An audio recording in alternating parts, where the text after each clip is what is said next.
La masacre de Texas, el origen y el final. La masacre de Texas, conocida en México como Masacre en Cadena, es una película seminal en el slasher americano y además es todo un símbolo del cine de los 70 en Estados Unidos. Basada en teoría en una historia real, lo que sí hacía la película era hacer que la América enfrentada a su derrota en Vietnam viera los horrores que ella misma había generado en su propia realidad, en sus pastizales y planicies sin retoques sobrenaturales y sin explicaciones científicas.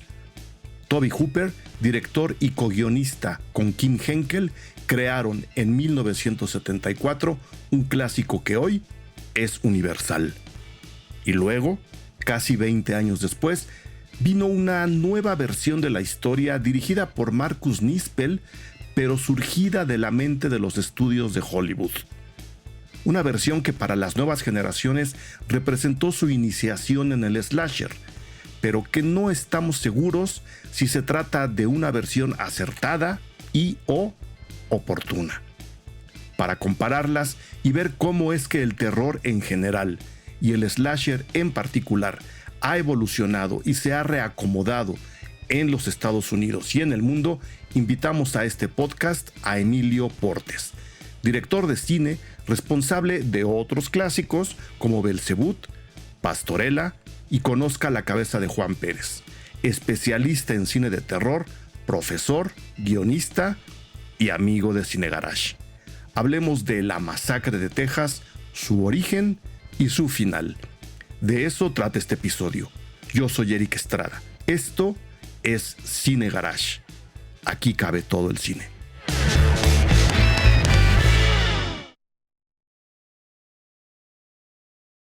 Emilio Portes, me da un gusto enorme, un placer eterno me provoca el tenerte de nuevo en los micrófonos Cine Garage. Uno de los ministros de la noche del cine mexicano, te podría presentar así en algún momento. Emilio, bienvenido a los micrófonos Cine Garage. Depende de quién sean los otros ministros. Necesitas lista de aprobación. Si no entran en tu categoría, no los sentamos en la misma mesa. No, la verdad es que creo que los conozco a varios. Lo digo porque, pues bueno, la gente sabe que el terror es una de tus especialidades y justo por eso te invitamos a este episodio, querido Emilio. Pues bueno, revisando los años, ¿no? Las masacres de Texas y en particular el horror de los años 70 en Estados Unidos está adquiriendo una nueva relevancia en el mundo. Y sabiendo que tú eres un fan de la película o de la saga, ya nos dirás, me parecía buena idea revalorar tanto a la primera versión, que se ha convertido en un fenómeno de culto universal, imbatible. Yo no creo que nadie pueda mover a la película en donde se ha colocado.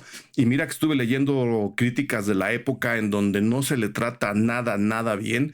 Y luego ver, ¿no?, cómo este terror ha rebotado y de alguna manera ha ganado cosas, ha perdido otras a la hora de que en el siglo XXI se les intenta reversionar. Que yo tengo mis problemas con las versiones nuevas, entonces me gustaría... Sí, no, es una cosa bien particular, pero creo que se va a notar mucho a la hora de comparar la versión del 74 de Tobe Hooper y luego la versión que se hizo hace 20 años, en 2003, de Marcus Nispel. Sí, le está cumpliendo 20 años la película, por eso creo que las fechas cuadraban, ¿no? Por un lado, El Exorcista cumple 50, Masacre de Texas también es de los años 70. Insisto, ese terror nos dice mucho del mundo que se vivía en esos años. Y viendo que la de Nispel cumple 20, dije, bueno, creo que Emilio puede ayudarnos a reflexionar desde su visión como fan, admirador. No sé cómo te pondrías tú mismo frente a La Masacre de Texas, Emilio. Pues aterrado y la verdad como mero fan. Y es que, mira, yo la verdad es que La Masacre en Texas, o sea, yo nací 3 años antes de que hicieran La Masacre en Texas. ¿La masacre real o la masacre de la película? No, después, o sea, yo soy después, pero la película. Entonces, yo en realidad, mi primer acercamiento con Tobe Hooper fue con Poltergeist, que esa sí es una película que es que me marcó en la infancia por varias razones, ¿no? Una, porque digo, ya hasta muchos años después supe que era un producto de ¿cómo se llama? De Spielberg. La película parece más de Spielberg que de Toby Hooper, pero aunque sí es totalmente Hooper la película, ¿no? Pero en realidad el gran clásico de él, pues por mucho en términos pues, del cine de horror, pues, siempre entra como en las 5 mejores películas de la historia del cine de terror por muchas cosas, al igual como decías del Exorcista ahorita, que cumplió 50 años. Qué tremendo. Pero particularmente La Masacre en Texas, yo creo que fue es el slasher por mucho el mejor que se ha hecho en la historia del cine. Lo que la hacen así casi perfecta, bueno, lo que la hacen perfecta y repetible, yo creo que es en todas las circunstancias en las que se hizo. Y por ejemplo, Hooper decía que realmente la película que lo había inspirado a él era el regreso de los muertos vivientes. Y que yo de repente como viendo para atrás pues, un poco como el slasher para atrás y para adelante, pues ellos dicen que era muy como, o sea, al regreso de los muertos vivientes, bueno, a la noche de los muertos vivientes más bien, le pasó este rollo de que la gente la adoptó como una película social, ¿no? Como de la rebelión, de los movimientos de los 60, ¿no? Que el actor era afroamericano, y que todo esto estaba metido un poco pues, con el tema de la brutalidad de la guerra de Vietnam, que ahí un poco, por más que te lo contaran los documentales, yo creo que lo que la gente contaba de una guerra que estaba en curso, pues era guerra brutal, salvaje y carnívora, ¿no? Entonces, esa película tiene mucho que creo que influenció con esa brutalidad y con esa falta de supervisión de los estudios, porque ambas son películas independientes, pero creo que es que a su vez un poco La Noche de los Muertos Vivientes viene tal vez con el último clavo en el ataúd del cine de terror clásico, que con eso se muere el sci-fi de serie B y evidentemente ya el Universal estaba más para afuera, pero yo creo que era Psicosis, ¿no? Sí. Que yo creo que fue la última gran película de terror clásica elegante, o sea, como hecha pues, en estudio y chiquita, ¿no? Porque parece que le hicieron con recursos de la serie de televisión. Incluso yo le llamaría de autor, ¿no? Porque es un Hitchcock autor. Hablas de esta Psicosis, ajá, ¿no? Y es un Hitchcock chiquito. Sí. Pero tan chiquito y en blanco y negro que ya ni se usaba, o sea, que resultó pues, súper poderoso. Pero si Psicosis es el slasher elegante y el último terror de estudio, yo creo que La Masacre en Texas es todo lo contrario. O sea, así como hablan de la secuencia de la regadera, ahora también viendo entrevistas y leyendo cositas, no dejan de hablar de la escena del gancho en el que cuelgan a la primera víctima. En La Masacre de Texas. Y Hooper defiende mucho esto de la película, que es una película que tiene mucho menos sangre de lo que uno recuerda. Y eso me parece que es muy cierto. Pero a su vez creo que también la película... Perdona que te interrumpa, que es el mismo fenómeno de Psicosis. Por eso lo digo, exactamente. Pero creo que aquí es una película que tiene esa intención de ser más cruda, más brutal, más desmecatada, pero que también me parece que no era algo nuevo. O sea, ese slasher ya se venía cocinando un poco por Wes Craven, ¿no? Con la casa que estaba aquí a la izquierda. La última casa a la izquierda se llama, ¿no? The Last House on the Left.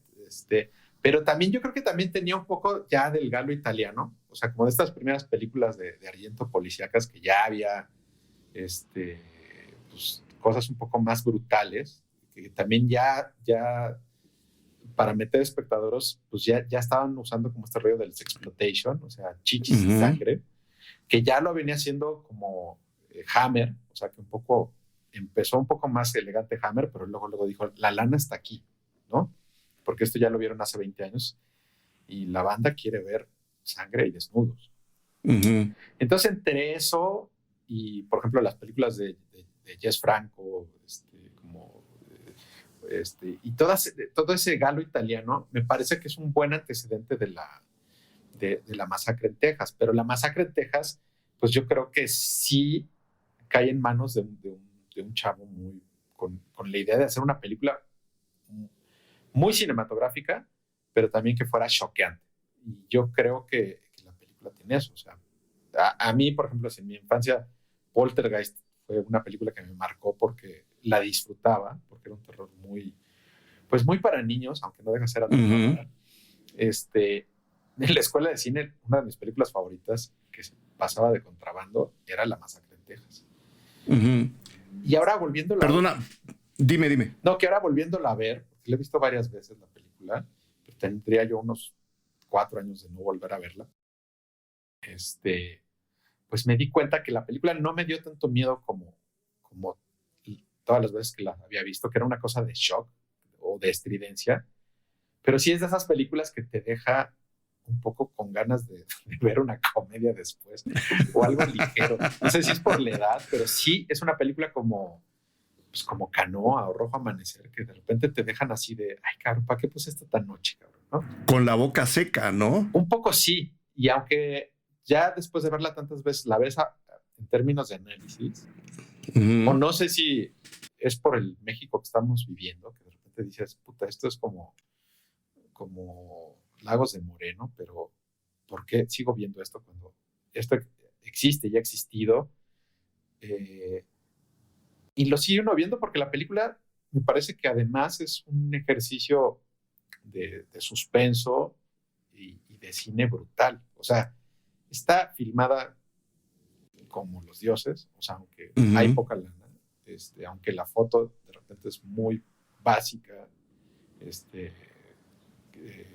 por los recursos que había, no por otra cosa, pero eso también la hace muy efectiva. O sea, la crudeza de una foto tan así que de repente sin difusores, como en condiciones muy, muy ásperas. Por ahí escuchaba una entrevista del fotógrafo que la película estaba hecha en 16 milímetros y que al estar hecha en 16 milímetros, para poderla subir a 35 tenían que estar trabajando con una asa todavía más baja. Entonces tenían que meter una cantidad de luz brutal, y posiblemente por eso es que la película de repente tiene esos contrastes tan fuertes de luz y sombra, o que los interiores están como muy iluminados de frente, que bueno, también eran procesos para que las películas pudieran llegar a televisión después, ¿no? Claro, que ya se veía esa posibilidad en los 70. El director de fotografía de la primera película es Daniel Pearl, que es el director de fotografía de la versión del 2003. Ahora vamos para allá, porque me interesan varios puntos de lo que nos acabas de mencionar. Primero, ya lo aclaramos, la película deja la sensación de que viste más sangre de lo que realmente se está mostrando. Que de hecho, leyendo yo unas entrevistas con Hooper,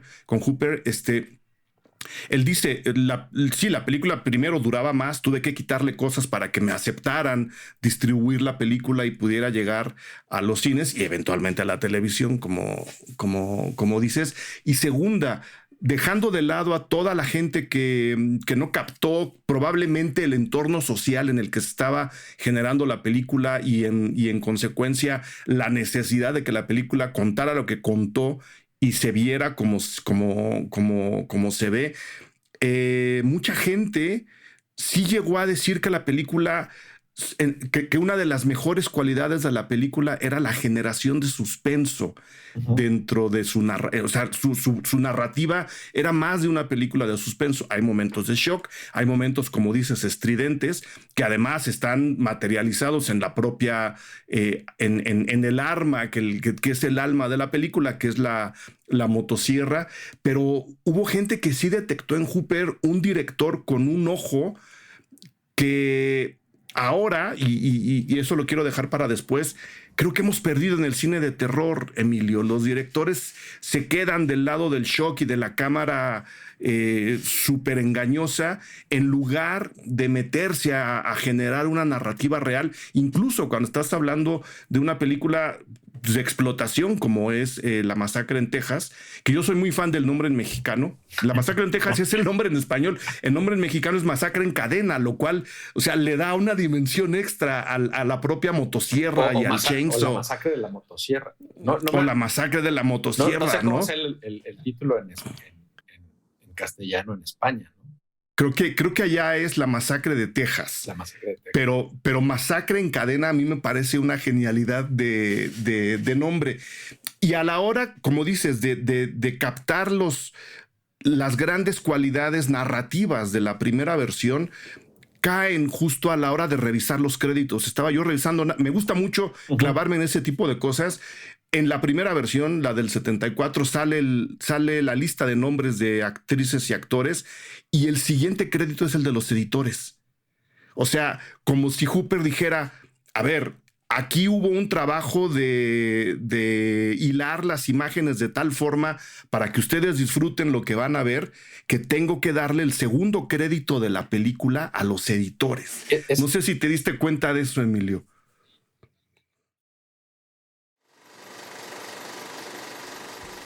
www.patreon.com/cinegarage.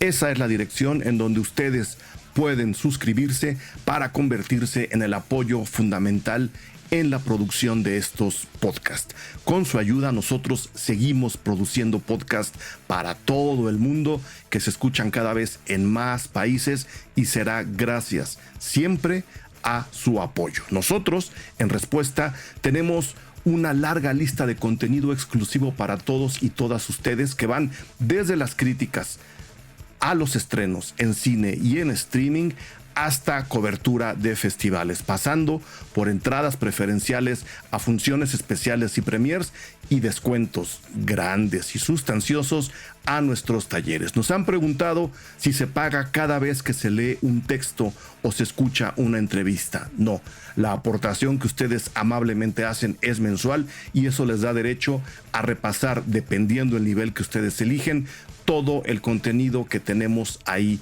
para ustedes. Es solamente un pago al mes en distintos niveles que ofrecen distintos tipos de contenido o de recompensas.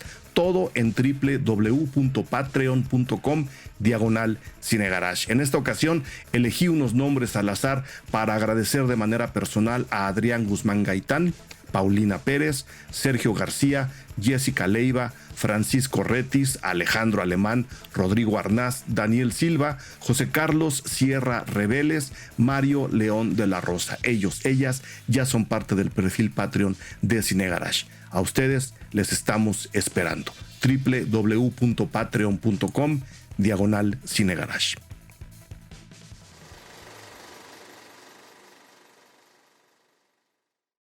Sí, totalmente, porque, o sea, ves que es una película pensada para editarse. Y cuando hablo de que tiene un lenguaje o que está filmada muy cabrona, estoy hablando del lenguaje, de cómo están escogidas las tomas, pensadas en cómo se van a ensamblar después, ¿no? O sea, es una película que trabaja los planos abiertos durante la gran parte de la película, que ves la extensión de donde están estas dos casitas. O sea, te describe muy bien los espacios.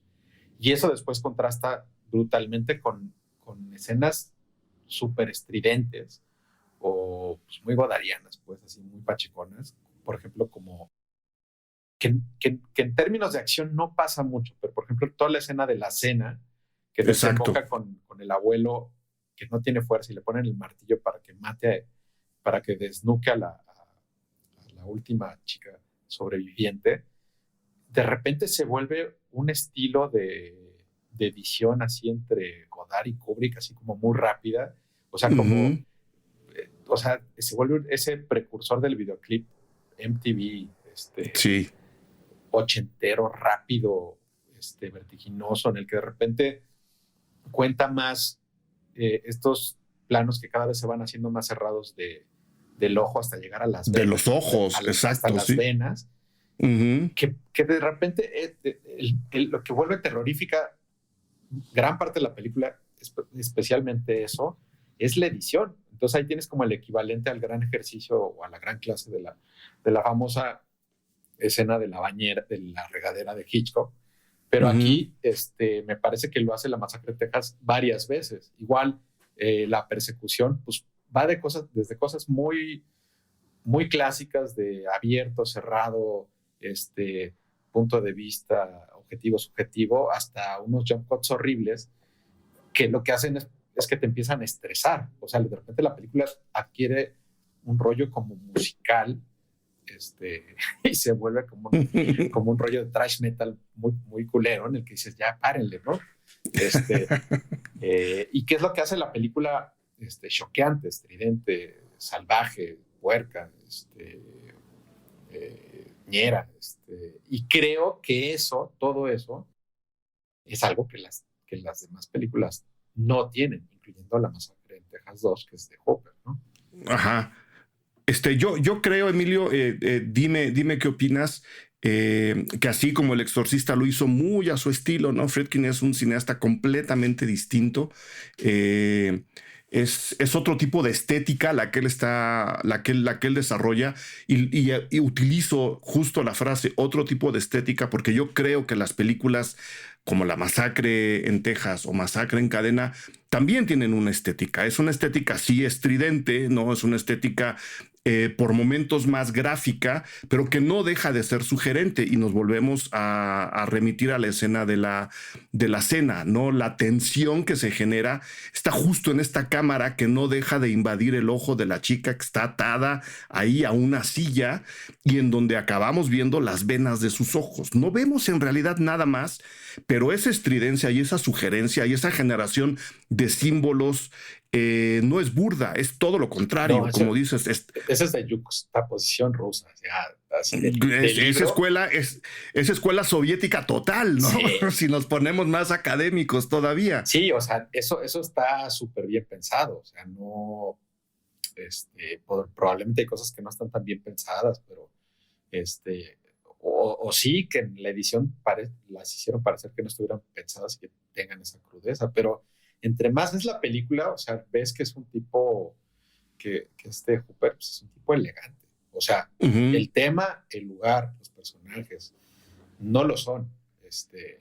Pero la forma en que te la va dosificando lo es por mucho. Y de ahí, de repente, claro, alguien como Spielberg dice, a ver, esa película que es una guarrada, no lo es. Ajá, no lo es. Traigan este cabrón de las orejas, vamos a hacer una película de terror de verdad. Y sí, yo creo que, por ejemplo, cuando ves bueno, sí, la diferencia entre esta película y Poltergeist es que Poltergeist se ve que es una película de estudio. O sea, esta creo que la filmaron entre 4 y 5 semanas y Poltergeist la filmaron en 70 días. O sea, que es como filman las películas de verdad, ¿no? Claro, y con 8 veces más presupuesto, sí, ¿no? con efectos prácticos y visuales de primera línea, ¿no? O sea, con así con banda como Trumbull, ¿no? Y así Spielberg, pues, ¿no? Con todo el billete de los estudios, pues, ¿no? Pero claro, por eso me parece que Poltergeist, puesta en las manos de Hooper, pues, es una película que la ves y no ha envejecido. Y no. Que le pasa lo mismo a lo que le pasará al slasher americano. O sea, tú pones La Masacre en Texas, Halloween y no sé, otra por ahí. No, pues incluso Psicosis, que es un poco lo que yo te quería preguntar. ¿Cuál es el origen del slasher americano? ¿Esas tres? Pues sí, lo que pasa es que, o sea, Psicosis creo que cae más del lado del estudio. Y seguramente, pues, siendo una película de estudio de Hitchcock, era una película que estaba destinada a volverse un clásico por el aparato de distribución. La Masacre en Texas tenía todo lo contrario, ¿no? Estaba peor financiada que una película mexicana. Y entonces, actual. Sí, actual. O sea, de que acabas la película y no saben a quién se la van a vender y de repente se la llevan a un festival. La película creo que se estrena en Cannes y de repente la película apestada que nadie quería, pues la quisieron todos, cayó en manos de una mafia de distribuidores, literalmente mafiosos. Pero la película se volvió, o sea, afortunadamente también llegó ahí y ahí se volvió lo que se volvió. Pero, o sea, vamos, vienen de dos lugares distintos Y, o sea, una estaba filmada en 16 milímetros y otra estaba filmada seguramente en 35 con 3 positivos y 6 cámaras y días y semanas ilimitadas hasta que se acabaran todos los dibujos del señor Hitchcock. Entonces son 12, pero entre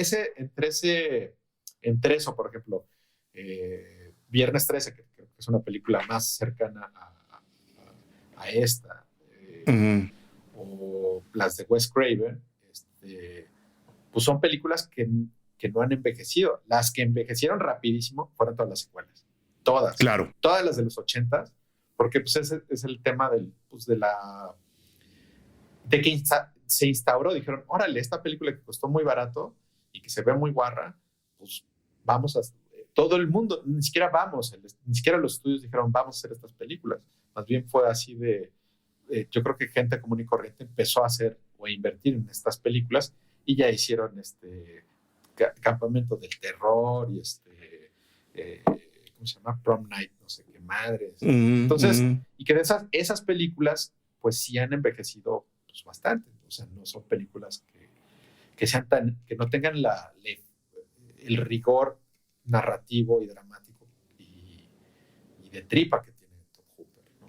que es justo a donde iba mi siguiente pregunta, Emilio, justo pensando en la tripa, que luego yo creo que acaba demandando rigor narrativo. Eran películas que respondían a una realidad en Estados Unidos ya completamente lejana al Estados Unidos que había ganado la Segunda Guerra, ¿no? El sueño de la libertad, el triunfo del capitalismo, el país en donde todo se puede, después de Vietnam, después de Nixon, ¿no? En medio de la Guerra Fría, con una crisis aquí, una crisis en Medio Oriente, ¿no?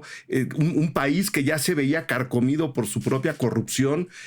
Creo que esas violencias y esa reinvención de la maldad o de lo malo, ver que incluso los malos están sentados en la Casa Blanca y no tienen que venir de fuera, acaba diciéndole a los creativos, a los directores, a los guionistas, a la gente que hace cine, oigan, pues creo que tenemos que replantear la idea que tenemos de la maldad, de lo malo, porque fíjate, con todo y que Halloween tiene su ventana abierta a lo sobrenatural, no es una película sobre lo que se acerca a lo realmente sobrenatural. No, Y lo mismo pasa con la masacre en Texas. Sí, el terror ya no viene de los comunistas ni de los rusos. El terror viene del barrio o de la casa de al lado o de aquí en este caso, pues pues de esta parte media de Estados Unidos, ¿no?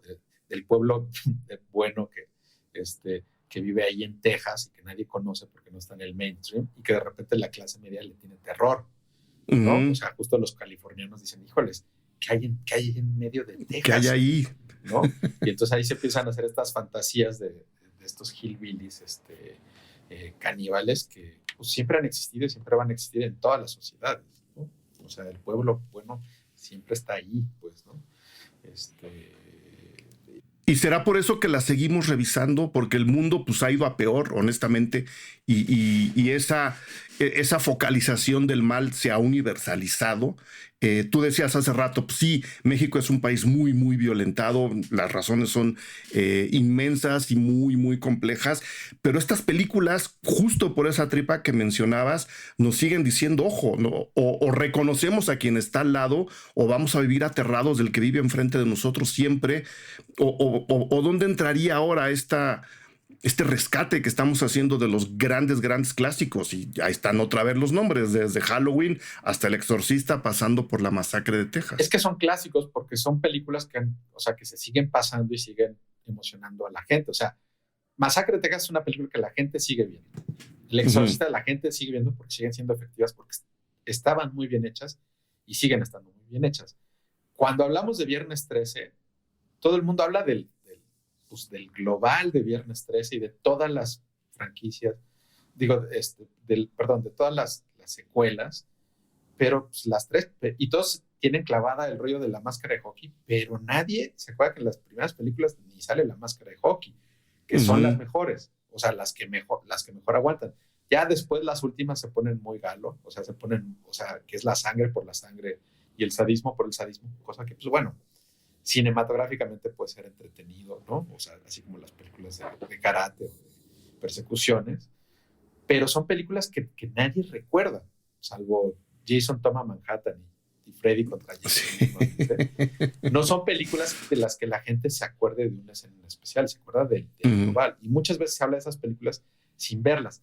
Pero La Masacre en Texas, sí, es una película que la gente recuerda, que ve y vuelve a poner.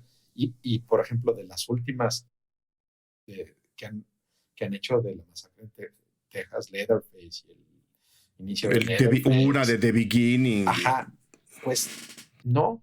O sea, nadie se acuerda de una secuencia en específico. O sea, no tiene ni siquiera el golpe que tuvo franquicias nuevas como Final Destiny, estas de, pero es lo mismo. Y pasa lo mismo con El Exorcista. El Exorcista hicieron la 2 y la 3 y no jalaron, y luego sacaron Dominion y no jalaron, y luego sacaron la serie ahí con Poncho Herrera y de repente pues medio jaló, pero no es algo que sea realmente memorable porque el golpe es la primera, ¿no? Claro. Igual sí, Tiburón. Claro, igual Tiburón, porque los mecanismos que genera la secuela pues, no son los mismos que genera la original, ¿no? De Tiburón, hay 4 películas, ¿no? No, creo que hay 20. De Tiburón. O sea, y yo creo, mira, está la segunda, ¿no? Que incluso repiten a la mitad del reparto. La 3, luego está Tiburón, que es en tercera Tiburón dimensión, 3D, exacto, que según yo hay una que yo más, soy fan. Creo que hay una más y luego una serie infinita de tiburones gigantes en el cine que evidentemente quieren vincularse al Spielberg original, pero repito, eso ya son mecanismos comerciales. Claro. No hay nadie diciendo esta es la historia que quiero contar. Es todo lo contrario. Llega alguien y te dice esta es la historia que quiero que cuentes, ¿no? Y ahí, pues, por supuesto, la relación con lo que vemos y quienes lo vemos es completamente diferente. Y que está bien porque es el poder de, ¿cómo se llama?, que tienen las secuelas, ¿no? La gente va con la esperanza de revivir esa primera emoción que tuvo. O porque después de 20 años, como en este rollo nostálgico de Star Wars, la gente quiere volverse a sentir niño comprando una espada o un muñeco o lo que sea. Y pues a lo mejor la película está buena, no está buena, da igual. O sea, no, pero ya no tiene que ver con las películas, tiene que ver con lo que representa la franquicia para la gente. O sea, es un poco de ir a verla porque les gusta Harry Potter o les gusta Fast and the Furious, pero en realidad es lo mismo. Realmente de esas películas, las primeras 1, 2, probablemente por ahí una tercera fueron buenas, pero en realidad la franquicia se sigue vendiendo como un producto independientemente de que vaya a estar bueno o mal. Desde tu punto de vista como cineasta, Emilio, aunque por supuesto si quieres dar también la opinión enteramente personal, más allá de todo lo que nos has dicho, ¿cuál sería la gran herencia de Masacre en Cadena? Yo creo que afinó, hacia ahora. O sea, afinó el término del slasher. O sea, lo afinó, y aunque, como todo, hay slashers buenos y slashers malos, todavía se siguen haciendo slashers bastante buenos cada tanto, ¿no? Por ejemplo, está la película esta de X, de Ty West, que es un homenaje clarísimo a Masacre en Texas. Tienen la misma camioneta, medio se visten igual, son unas chicas. Aquí, digo, la aportación es que son productores y directores de cine porno. De porno. Y de repente caen como en este mundo un poco Leatherface, pero ese es un buen ejemplo de un slasher. Y que el slasher pues, afianzó sus propias reglas. Y cuando se hace ni siquiera bien, yo creo que cuando se hace honestamente como esa película, eso, pues te cuenta una buena película con personajes entrañables, que eso además es lo que tiene La Masacre en Texas. O sea, todos los monstruos son de una fragilidad entrañable, y eso es lo que también los hace aterradores, porque de repente son tan frágiles y tan básicos que es ese terror con el que no se puede razonar, que es el verdadero terror, ¿no? Cuando a punta de pistola no hay manera de convencer a alguien, ¿no? Claro, que es un poco, perdón que te interrumpa, lo que decía Andrew Briniarski, que es quien interpreta a Leatherface, que es el villano más identificable de la película. Él justo decía eso, ¿no? Leatherface fue buleado, fue maltratado, ha sido un ser humano golpeado toda su vida a nivel emocional. No tenía otra manera de escapar más que haciendo lo que hace en la película, ¿no? Y sí creo que ahí justo lo que dices, esa fragilidad interna para mí conectaba, repito, con la realidad de Estados Unidos en ese momento, ¿no? Una especie de incluso síndrome postraumático después de que los soldados regresan, pues regresan todos dañados de la cabeza y ahí están, ¿no? Las consecuencias en la sociedad. Esta película empezaba a reflexionar en eso. Yo nada más no quiero dejar de comentar la de Ty West, X, desde mi punto de vista y aceptando todo lo que has dicho, su conexión con el slasher y siendo un slasher bastante decente. Y mira que a mí Ty West y James Wan no me hacen nada feliz, pero X sí. Yo creo que ahí lo que está denunciando X es con una historia muy ligada a este slasher originario, Sí. como Masacre en Texas, lo que está denunciando es el ascenso de las derechas en Estados Unidos. Sí. ¿No? Esta otra nube represora que se está acomodando en los techos del mundo. Esa es la enorme diferencia entre la sociedad que genera una Masacre en Texas y la sociedad que genera una película como X, que es a donde yo quería llegar, Emilio. Pues sí, o sea, yo creo que eso es parte de también, o sea, ya depende de dónde se va poniendo el slasher en cada época. Claro. Pues cambia, incluso el mismo Wes Craven cuando hace Scream, pues llega a este rollo y dice, bueno, ya, todo esto es una chunga. Ya pasó de moda. Esto es pura vacilada, vamos a agarrarlo de vacilada y en serio a la vez. Claro. Pero para que llegue Scream, es que, fíjate, ya pasaron, pues, ¿qué es del 2000 o de los 90? Scream es de los 2000, ¿no? Ahora te doy bien el año. Pero digamos, el slasher se asentó como un género, o sea, como un subgénero muy sólido del terror, así como, pues como podrían ser los fantasmas, pues el slasher es el slasher, ¿no? Y si no tuviera las reglas tan definidas, Wes Craven no hubiera podido reescribir como las reglas del slasher o pitorrearse de las reglas del slasher. Claro. Del que él había sido partícipe, ¿no? Es del 96, o sea, estamos hablando ya de los 2000, a cómo venía el mundo. Y luego viene la nueva versión, Emilio, de la Masacre en Texas, una versión que se hace casi 20 años después, aunque tomando en cuenta los procesos de producción, hay 20 años, hay 30 años de separación entre una y la otra, ¿no? Del 70 al 2073, al 74 al 2003. Sí estoy haciendo bien las cuentas, ¿verdad? Hay 30 años, sí. Pero si no lo suficientes. Pero sí, es a lo que voy. Primero, antes de entrar a ver de qué nos acordamos, seguramente nos vamos a acordar de las escenas que le copian a la original, pero tu opinión en particular frente a las nuevas versiones, no de películas, sino de películas de terror, Emilio. Fíjate que a mí, digo, empezando por las de Masacre en Texas, o sea, mira, la 2 es una película que me gusta mucho porque es una película que está más cercana a Evil Dead de Sam Raimi. O sea, que es, de repente enloquecen con las escenografías, con los sets, con el maquillaje. Métanle a Dennis Cooper, ¿por qué no? O sea, no importa, pero métanlo porque tiene que estar ahí Dennis Cooper. Y es una cosa muy pacheca, pero no tiene nada que ver con la Masacre de Texas. Pero había que hacer dinero, ¿no? Sí. Y luego hay una tercera de la cual la neta no me acuerdo. Y luego viene esta de los 2000 y todas las nuevas que han hecho de la Masacre de Texas. A mí, la verdad, que he visto algunas, todas se acumulan como en una misma película, con una con una producción mucho más cuidada y decente, que trata de emular a la primera, pero no es más que lo que te decía, es un producto, o sea, no hay nada, o sea, me acuerdo que la primera vez que vi el remake, me pasó lo mismo que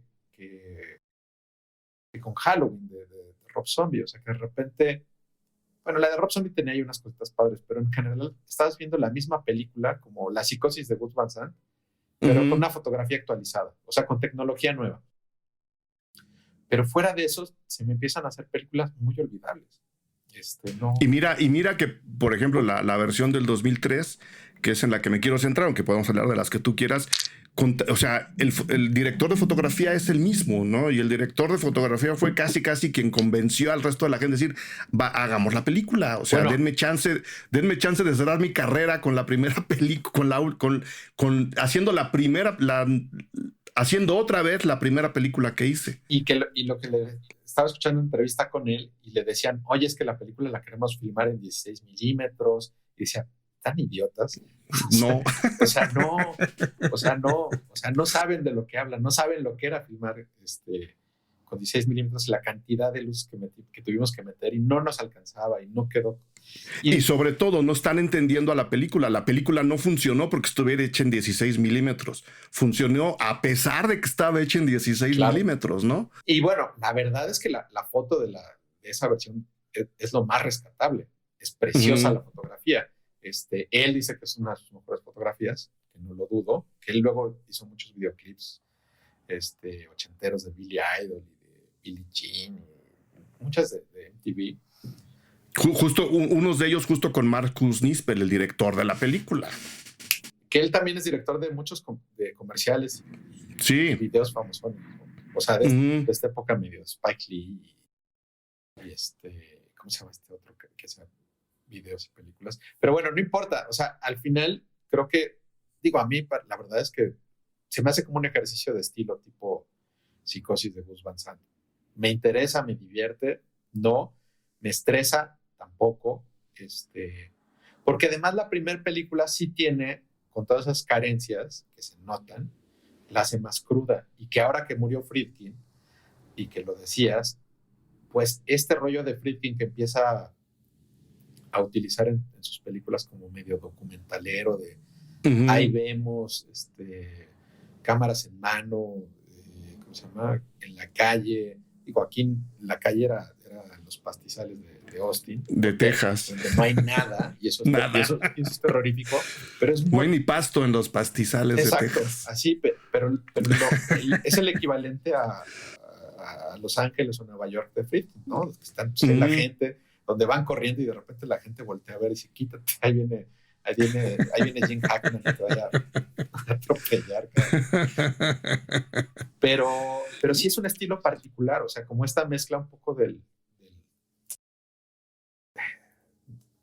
un ojo documentalero en el buen sentido, mezclado con propuestas pues más clásicas, ¿no? Tipo Hitchcock. O sea, la película tiene de las dos. O sea, de repente es muy hippie como en las persecuciones. Sí.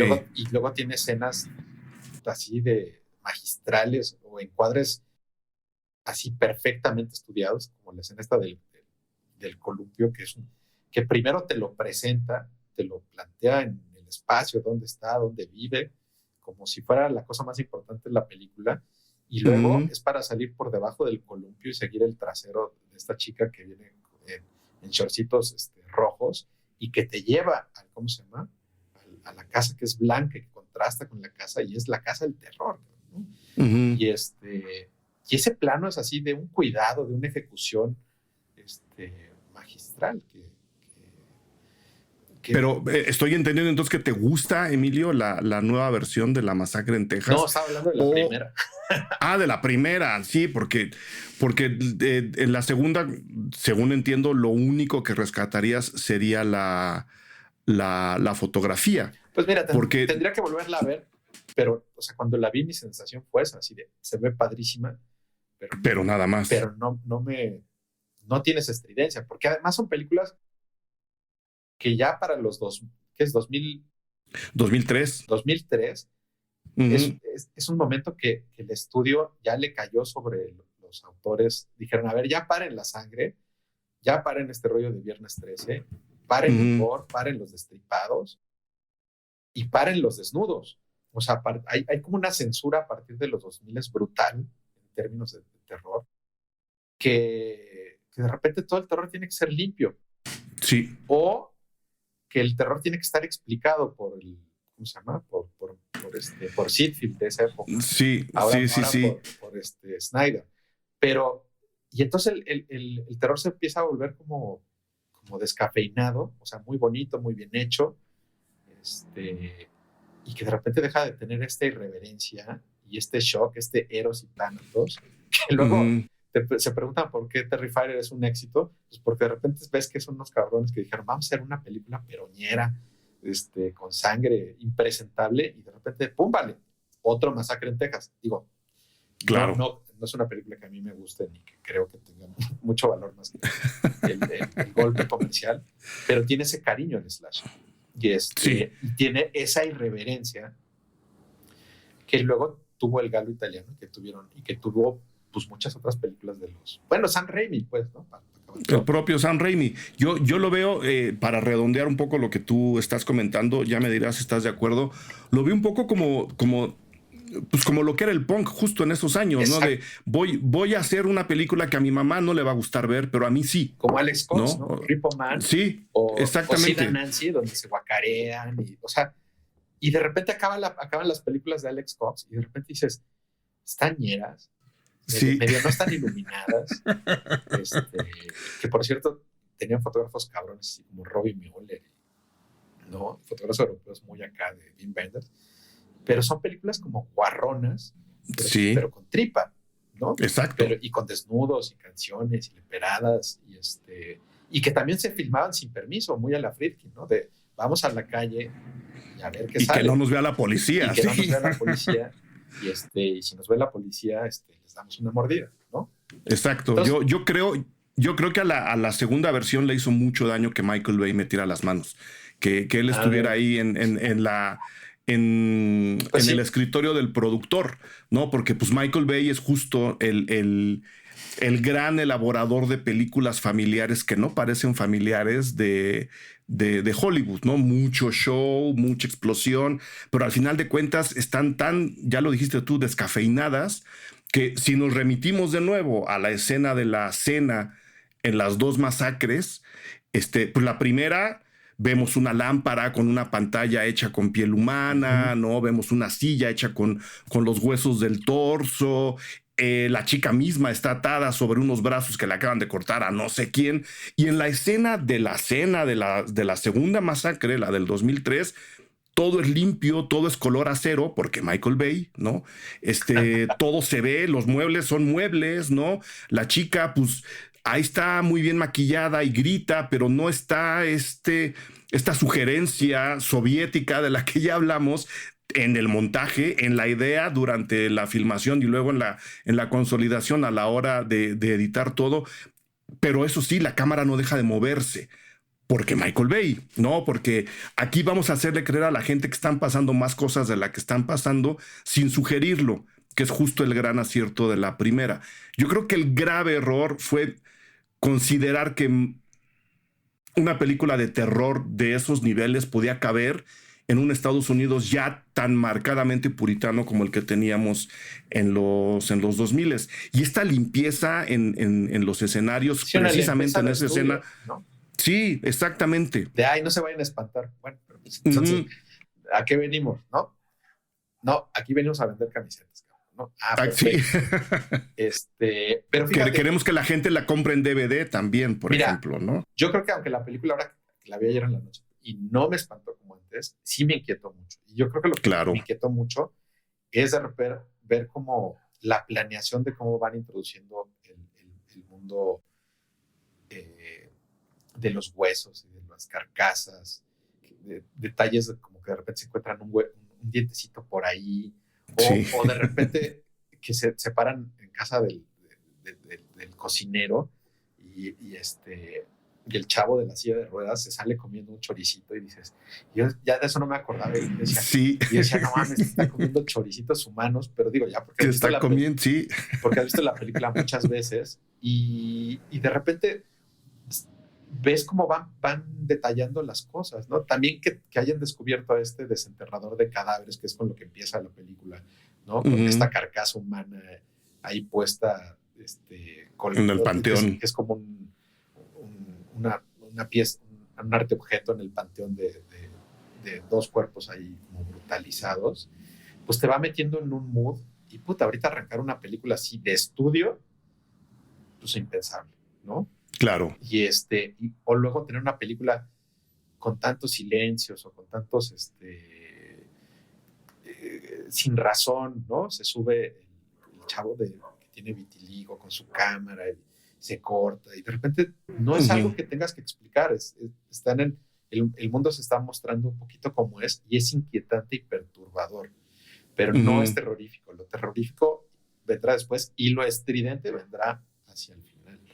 Entonces, que yo creo que es el grave error del terror contemporáneo, Emilio, que nos quieren explicar todo. De este mata por esto, este demonio está haciendo esto por esto, ella es mala y maltrata a su hija por esto. O sea, siempre hay un porqué.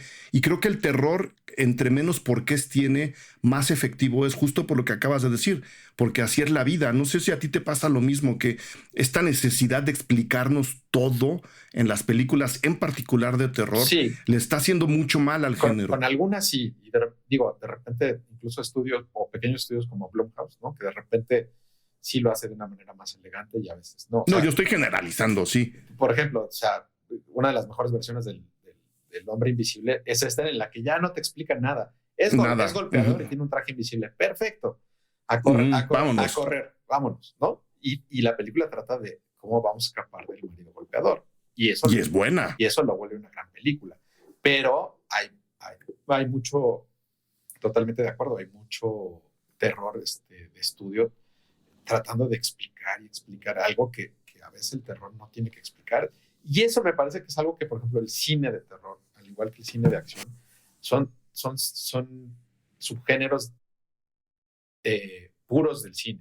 O sea, a veces ni una novela es imposible hacer una persecución de manera literaria como lo puede hacer el cine.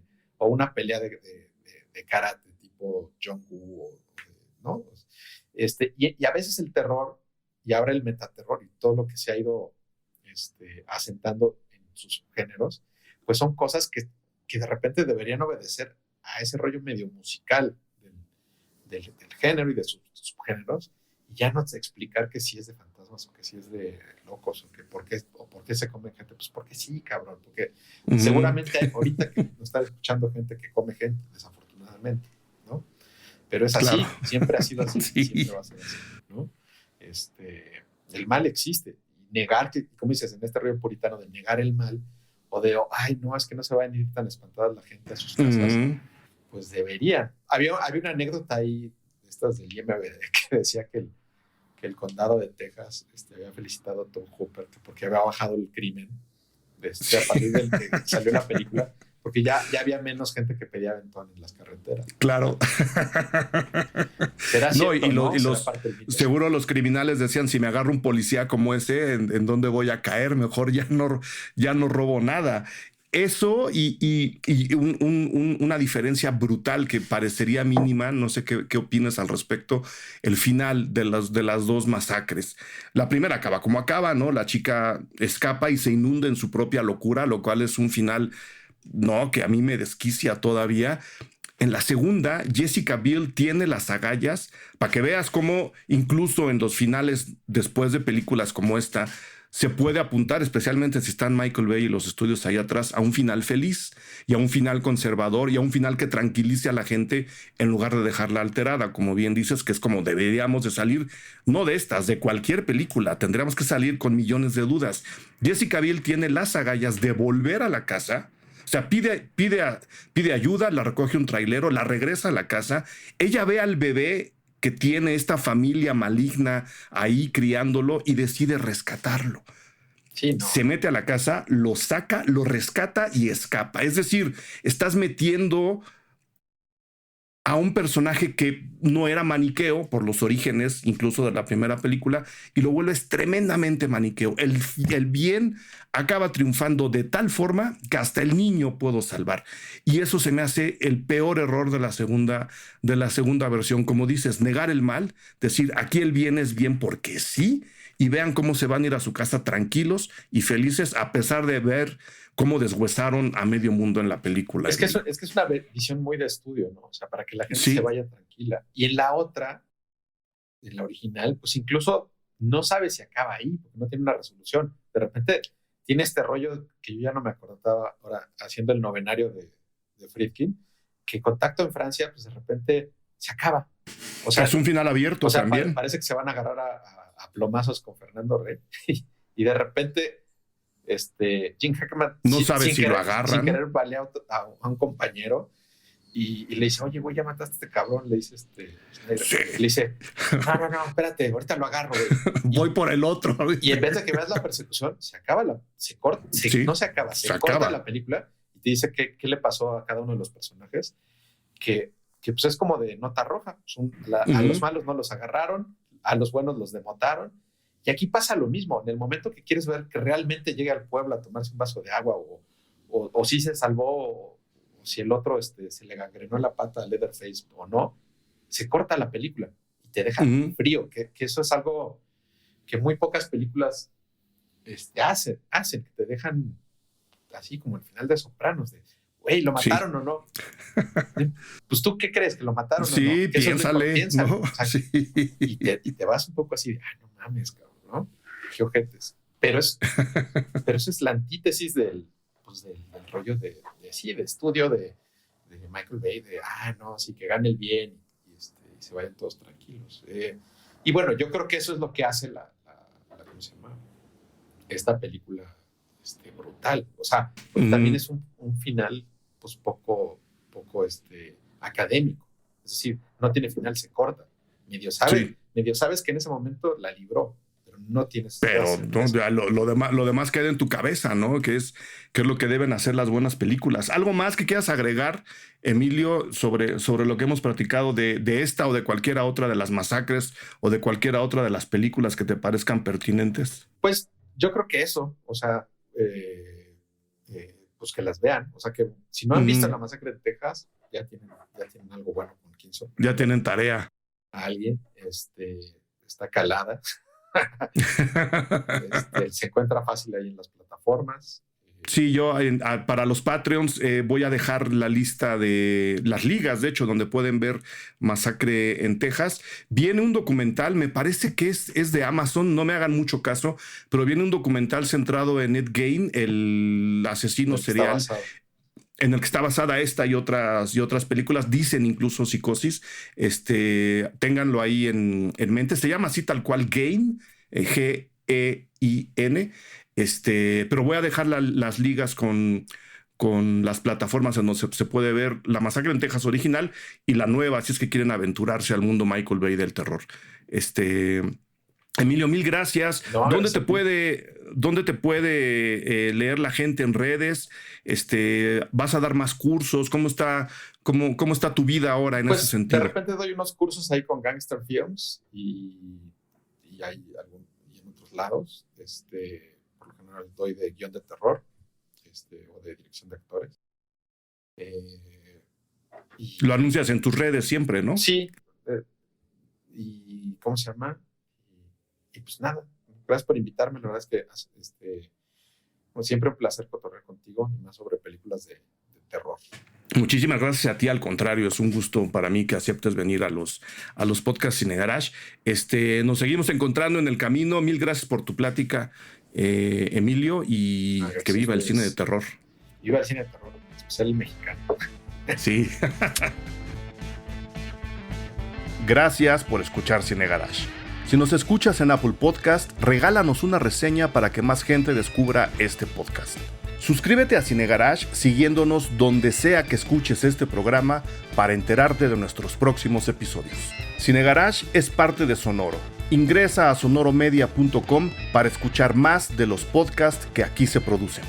Este episodio fue producido por Brenda Bulnes-Meni, Fernando Santamaría. Agradecimientos especiales a Paco de Pablo y Héctor Fernández Mosqueda.